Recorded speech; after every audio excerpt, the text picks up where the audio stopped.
नमस्कार, मी Jagdish Deshmukh. Ground zero या विशेष कार्यक्रमात आपल्या सगळ्यांचं स्वागत.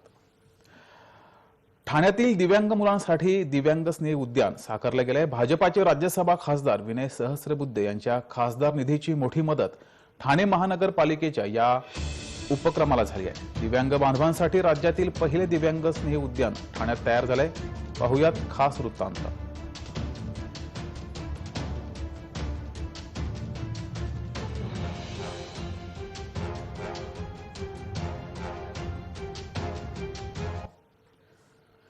ठाणे शहरात प्रथमच दिव्यांग व्यक्तींसाठी आणि मुलांसाठी दिव्यांग स्नेह उद्यान साकारलं गेलंय. ठाणे रेल्वे स्टेशन परिसरातील नौपाडा भागात गावदेवी मंदिराजवळ खासदार विनय सहस्रबुद्धे यांच्या खासदार निधीमधून लोकमान्य टिळक उद्यानाची निर्मिती झाली आहे. ठाणे महानगरपालिका यांच्या वतीने उद्यानाचं नूतनीकरण करण्यात आलंय. या उद्यानात एक संवेदना विभाग देखील आहे, जिथे दिव्यांग व्यक्ती कोणत्याही प्रकारचं अनुभवात्मक शिक्षण घेऊ शकतात. ऐकूयात या विद्यार्थ्यांच्या भावना. माझं नाव श्रेया राहुल शिंपी. हे जे ठाण्यामधले जे गार्डन आहे, दिव्यांग लोकांसाठी जे स्नेही उद्यान गार्डन आहे, ते खूप छान प्रकारे तयार झालं आहे. मला तिकडे सगळं झाडांबद्दल जी माहिती आहे ती मला खूप छान प्रकारे वाचता येते. मला माझं वाचता येतं. आणि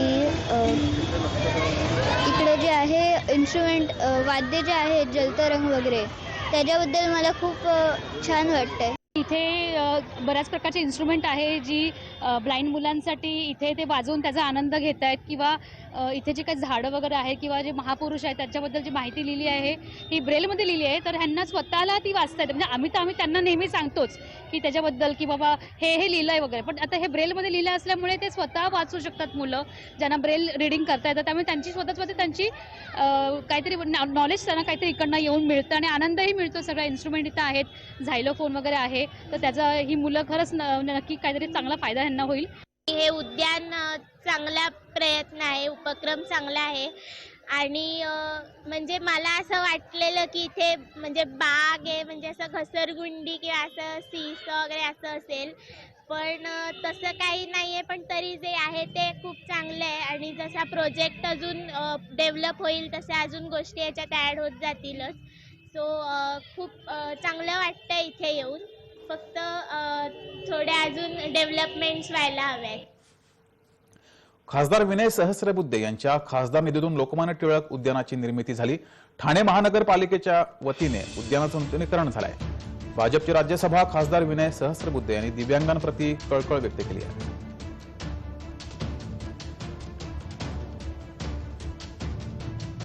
अंध किंवा ज्यांना पुरेशी स्पष्ट दृष्टी नाही अशांना त्यांना वावरता येईल अशा प्रकारच्या रचना, ज्याला आपण असं म्हणतो की ॲक्युप्रेशर ट्रॅकच्या पद्धतीने त्या टायलिंगचं स्वरूप तयार करून, त्याचबरोबर इथे एक वॉकिंग ट्रॅक आहे ज्याच्यावर चालताना त्यांच्या पायाला खाली दगड आहे, खडी आहे किंवा वाळू आहे की पाणी आहे याचा अंदाज येऊन त्यांची जी संवेदना आहे ती अधिक चांगल्या पद्धतीने जागृत होईल. त्यामुळे कर्णबधिर असतील, दृष्टीबाधित असतील, अशा सर्व प्रकारच्या दिव्यांगांना या उद्यानामध्ये वावरणं सुरक्षित, सुलभ आणि सर्व प्रकारे आनंददायक ठरावं अशा प्रकारची या उद्यानाची रचना आहे. तिथे गवत, पाणी, माती, दगड, वाळू असे वेगवेगळे गोष्टी आहेत. दुसरं आहे ते इथे ब्रेल लिपीमध्ये या उद्यानामध्ये असलेल्या झाडांची माहिती दिलेली आहे की कुठल्या प्रकारची झाडं इथे आहेत ती. त्यानंतर एक तिसरा विभाग आहे ज्याच्यामध्ये आझादीच्या 75 वर्ष पूर्ण झाल्याच्या निमित्ताने वेगवेगळ्या स्वातंत्र्यवीर आणि इतिहासकारांची काही माहिती दिलेली आहे. आणि चौथा जो भाग आहे तो ओपन एअर म्युझिकल इन्स्ट्रुमेंट्स आहेत की जिथे मुलं वाद्यांची अनुभूती घेऊ शकतात. वळूया दुसऱ्या बातमीकडे.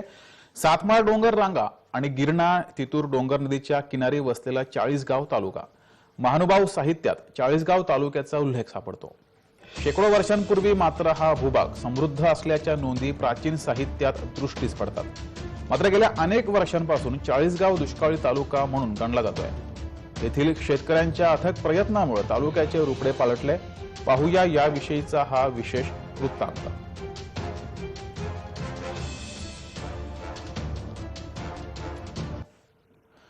चाळीसगाव तालुक्यात दुष्काळी परिस्थिती ही 5वीला पुजलेली आहे। तालुक्याची झालेली अवस्था दयनीय आहे। शेतकऱ्यांच्या मेहनतीला काही मोल नाहीये। शेवटी स्थलांतर गावाकडून शहराकडे जाण्याशिवाय काही पर्याय नाही। या पार्श्वभूमीवर तालुक्यातील अभोणे तांडा गावात कुदळ 2 वर्षापूर्वी मारून सामूहिक जलकार्याला सुरू केली। शेतकऱ्यांनी लोकसहभागाची मशाल पेटवली। आयकर उपायुक्त उज्ज्वल चव्हाण, पंकज पाटील, सविता राजपूत, गुणवंत सोनावणे यांनी जलमित्र निर्माण करण्याचं काम केलं। चाळीसगावात जलसागर निर्माण करण्याचं स्वप्न जनतेने उराशी बाळगलं। गावाने माथा ते पायथा कार्य आरंभलं। महिला सभा आणि विद्यार्थ्यांची तुफान यामध्ये सहभाग पाहायला मिळाला। तसंच पीक नियोजन केल्यानं दुष्काळमुक्त होत तालुक्याला आता रोजगार मिळणार यात शंका नाही।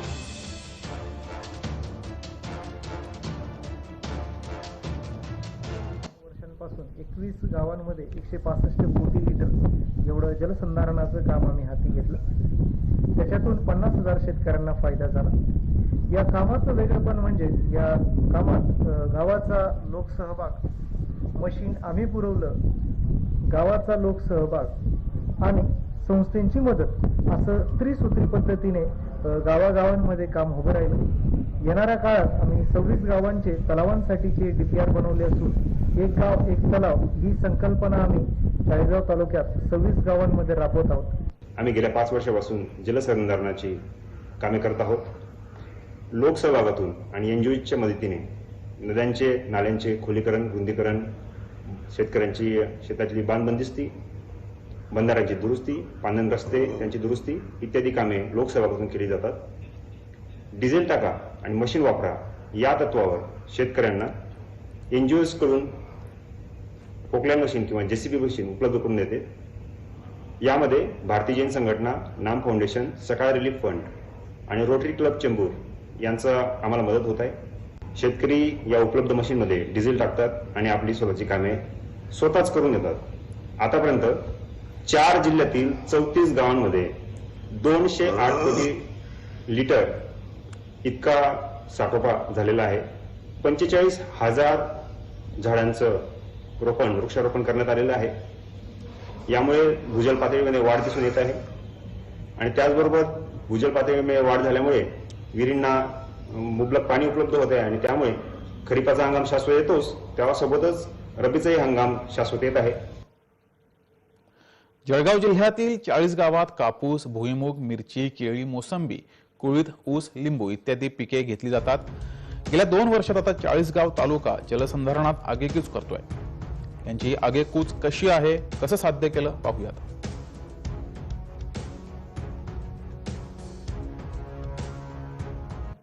भेंडी यावर्षी लागवड केली, कारण की कमीत कमी 20-25 वर्षापूर्वी भेंडी लागवड करायचे शेतकरी, कारण की पाणी साठा नव्हता। आणि या वर्षी या 2-3 वर्षापूर्वी पाणी साठाचं फार मोठ्या प्रमाणात काम केलंय गावकऱ्यांनी, त्यामुळे यावर्षी भेंडी लागवड केली। 5 कोटी लिटरचा जलसाठा तयार झालेला आहे आमच्या गावात। तरी या सगळ्या संस्थांचा, या सगळ्या लोकांचा यांनी आम्हाला वेळोवेळी सगळ्या गोष्टी पुरवल्याबद्दल त्यांचा जाहीर आभार। आणि असंच खोलीकरणाचं काम भविष्यात आमच्या गावासाठी अजून परत पोकलन JCBची व्यवस्था व्हावी आणि आमच्या गावात जलसाठा जसा 5 कोटी लिटरचा तयार झाला तसं अजून भविष्यात हा जलसाठा वाढण्यात यावा। आणि आज रोजी आमचं गाव पाणीदार गाव म्हणून दिसायला लागलंय।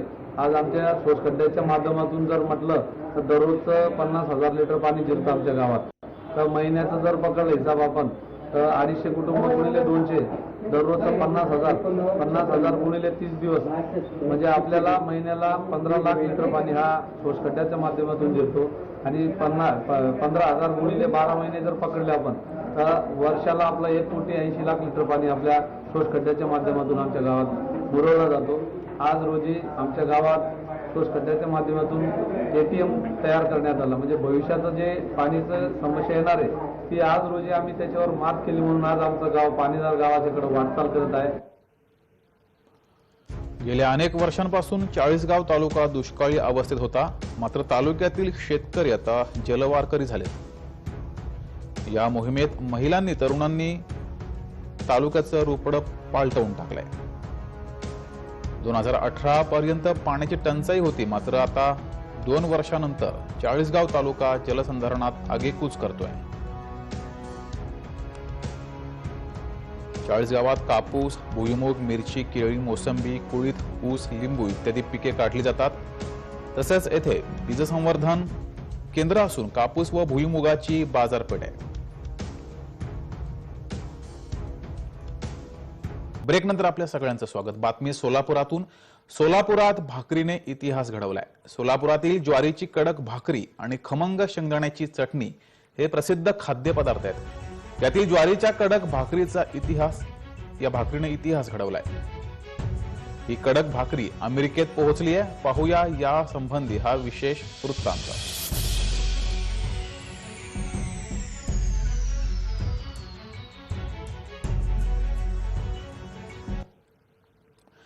सोलापुरातील ज्वारीच्या पिठाला आकार देणारे हे हात लक्ष्मी बिराजदार या महिला उद्योजकेचे.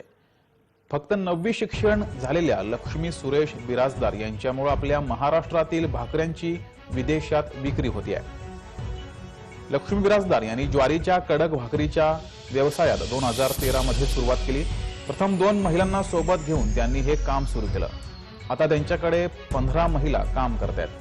साधारण 1 ते 1.5 हजार कडक भाकऱ्यांची रोज विक्री होती आहे. अत्यंत अवघड परिस्थितीत असताना त्यांनी ह्या व्यवसायाला सुरुवात केली. त्यांच्या व्यवसायाबाबत त्या काय सांगतायत पाहूया. व्यवसाय हा भाकरी व्यवसाय आहे. मी हा व्यवसाय 2013 पासून चालू केलेला आहे. 2013 मध्ये ज्यावेळेस मी ही भाकरीची स्टार्ट केली तेव्हा भरपूर म्हणजे अडचणी आल्या मला. म्हणजे हा व्यवसाय घडल असं मला वाटत नव्हतं, कारण भरपूर म्हणजे लोकांचा विरोधही होता. घरातल्या मऊ भाकरी खात नाहीत लोक, तर कडक भाकरी कधी खातील असं भरपूर जणांचे रिस्पॉन्स भेटले. पण ज्या दिवशी मी न जिद्द हारता 100 रुपये पासून मी हा व्यवसाय चालू केला. खूप चांगलं चालू होतं, पण अचानक कोरोनाच्या काळामध्ये मला खूप मोठं संकट झेलावं लागलं, की जेणेकरून की 1 महिना तर काहीच नव्हतं. मला वाटलं की आता एवढं मोठं घर बांधलं आपण, सगळं केलं, कसे हप्ते भरले पाहिजे, कसं केलं पाहिजे असं वाटलं. पण तिथंही मी ना हार मानता माझ्या महिलांना रोजगार मिळाला पाहिजे म्हणून आम्ही भाकरी थोड्याफार 10,000 भाकरीपर्यंत आम्ही शिल्लक ठेवल्या. मग ते जात नव्हत्या, मग काय केलं पाहिजे. मग आम्ही हात शेवाया केल्या, वाफेवरचे पापड केले, सांडगे केले. या व्यवसायाला त्यांनी बँकेकडून 5 लाखांचं मुद्रा कर्ज घेतलं. बाजरी, ज्वारीची भाकरी, धपाटे, शेंगा, पोळी असल्या भाकऱ्या बनवतात. तर त्याला जोड व्यवसाय म्हणून विविध प्रकारच्या चटण्या देखील बनवतात. आजतागायत शेतकरी केवळ माल उत्पादित करत होता, मात्र त्यावर प्रक्रिया करण्याचं तंत्र फारसं अवगत न केल्यामुळं शेती हा आतबट्ट्याचा व्यवसाय झाला होता. मात्र याला अपवाद ठरल्यात लक्ष्मीताई.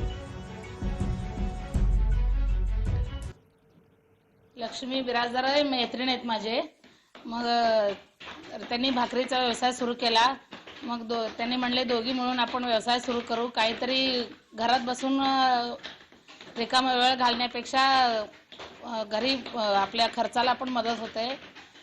मग भाकरी करू म्हणून सांगितले. मग रोज 100 ते 150 भाकऱ्या बनवते. महिन्याकाठी 6 ते 7 हजार रुपये इन्कम मिळतो.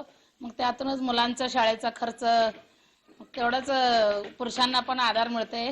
दररोज 200-250 पर्यंत भाकऱ्या करते. 1 रुपयाला 1 भाकरी देते. महिन्याला 7 ते 8 हजार पर्यंत पगार पडते. आमच्या लेकरा बाळासाठी हे मदत, रोजगारासाठी, मदतीसाठी मी दररोज इथं कामाला येते. ज्वारी ही सोलापूर जिल्ह्याची ओळख आहे. मात्र मागील काही काळात त्याची जागा उसानं घेतल्यानं ज्वारी मागे पडत होती. परंतु लक्ष्मी बिराजदार यांच्यासह अनेक महिलांनी त्याला नवी ओळख आणि वलय निर्माण करून दिलाय. लक्ष्मीताई या भाकरी उन्हात वाळवतात, योग्य पद्धतीनं जपणूक करतात. त्यामुळे यांच्या भाकऱ्या एकदम उत्तम असतात. इतक्या की महिन्याला 7 लाख रुपयांची उलाढाल भाकरीच्या व्यवसायाने होते. यांच्या भाकऱ्या अमेरिकेत, फ्रान्स इत्यादी ठिकाणी विक्री करता जात आहेत. जनतेला त्या आवडतात. त्यांच्या ग्राहक असलेल्या अलकाताई सोमोसे त्यांचं काय म्हणणं आहे पाहूयात.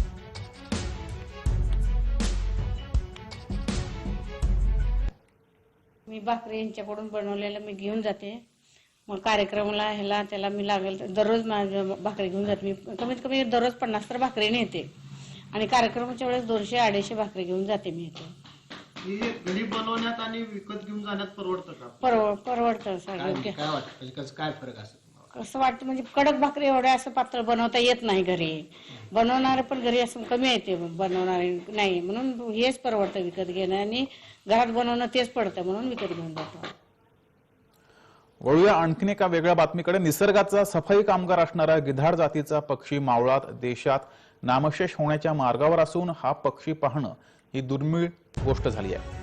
सह्याद्रीच्या पर्वत रांगेत वसलेल्या मावळ तालुक्याला निसर्गाचं वरदान असल्यानं येथे प्राणी पक्षी मोठ्या प्रमाणात असतात. मात्र त्यात गिधाड त्याची संख्या कमी झाली आहे ही चिंतेची बाब आहे. हिमालयातील गिधाड दुर्मिळ जरी असली तरी ती अजूनही टिकून आहेत. पाहुयात खास वृत्तांत.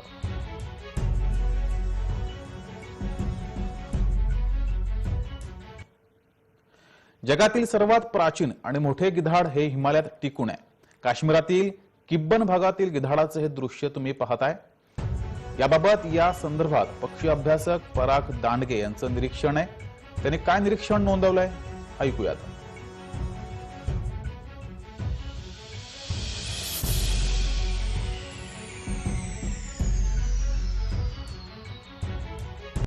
निसर्गामध्ये गिधाडांचं फार महत्त्वाचं असं स्थान आहे. ते निसर्गातील महत्त्वाचे सफाई कामगार आहेत.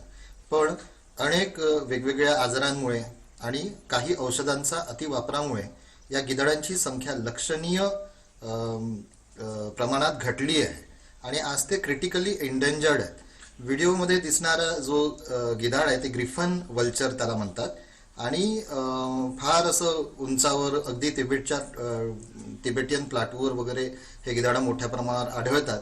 वज्रनाथ बौद्ध कम्युनिटी जी आहे त्याच्यामध्ये आकाश दफन म्हणजे स्काय ब्युरियल नावाची एक प्रथा आहे आणि त्यामध्ये ह्या वल्चरचं एक फार विशेष महत्त्वाचं स्थान आहे. या पक्षाला तिथे पवित्र पक्षी म्हणून संबोधतात आणि आपल्या प्रियजनांची जी बॉडी असते ते या वल्चरच्या स्वाधीन ते लोक करत असतात. म्हणून आज वल्चर्स म्हणजेच गिधाडं जे नष्ट होत आहेत त्यांना वाचवण्याची फार गरज आहे. मोठ्या प्रमाणावर जंगलतोड आणि डोंगर पोखरल्यामुळे पक्ष्यांचा अधिवास नष्ट करतं. मावळात एकेकाळी शेकडो गिधाडे डोंगर कपारीत दिसून यायची. मात्र आता केवळ 8 ते 10 गिधाडे या पर्वत रांगेत उरली आहेत. काही गिधाडं पक्षी बचावलेत. हा पक्षी डोंगरातील कड्या कपारींमध्ये किंवा उंच झाडावर राहतो. आता हा पक्षी दिसण्याचा झाला असून कडेकपारी ओस पडत चालल्यात.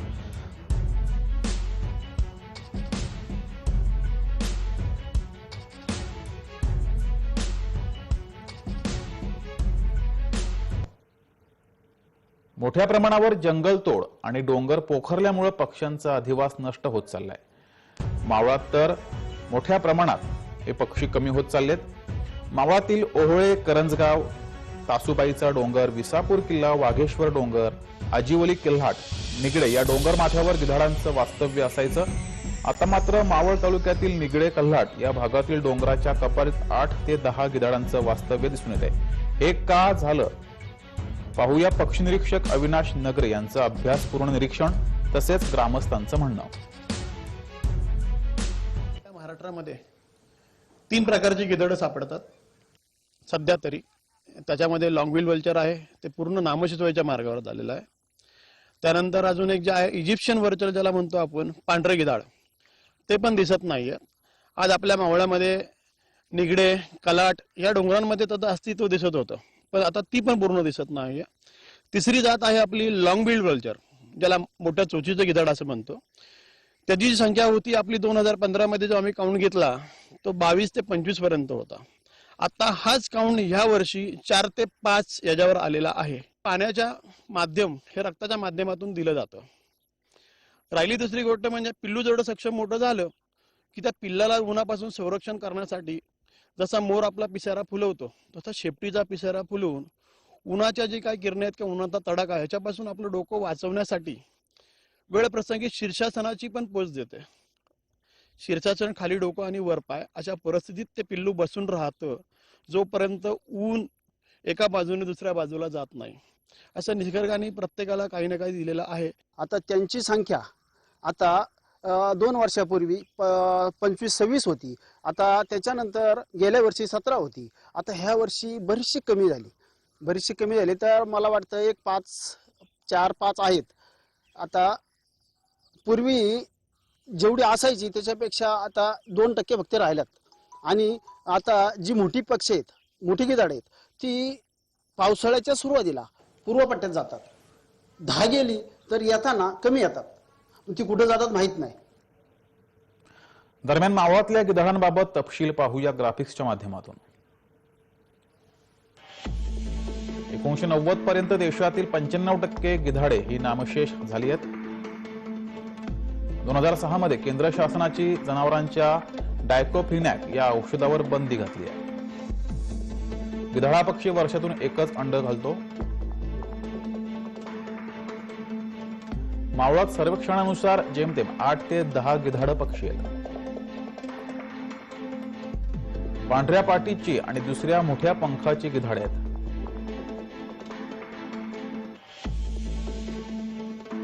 यातील पांढऱ्या पाठीची गिधाडे ही नामशेष झाली आहेत.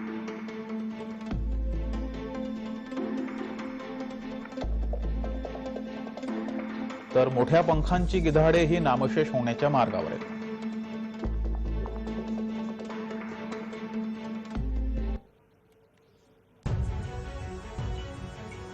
गिधाडांची संख्या ही महाराष्ट्रामध्ये कमी होत चालली आहे. त्यात मावळामध्ये पूर्वी जास्ती गिधाडं असायची, ती आता कमी होत चालली आहेत. मोठ्या प्रमाणावर जंगलतोड आणि डोंगर पोखरल्यामुळं पक्ष्यांचा अधिवास नष्ट होत चाललाय. मावळात 2015 मध्ये 25 गिधाडे होती, ती आता 5 ते 6 संख्येवर आली आहेत.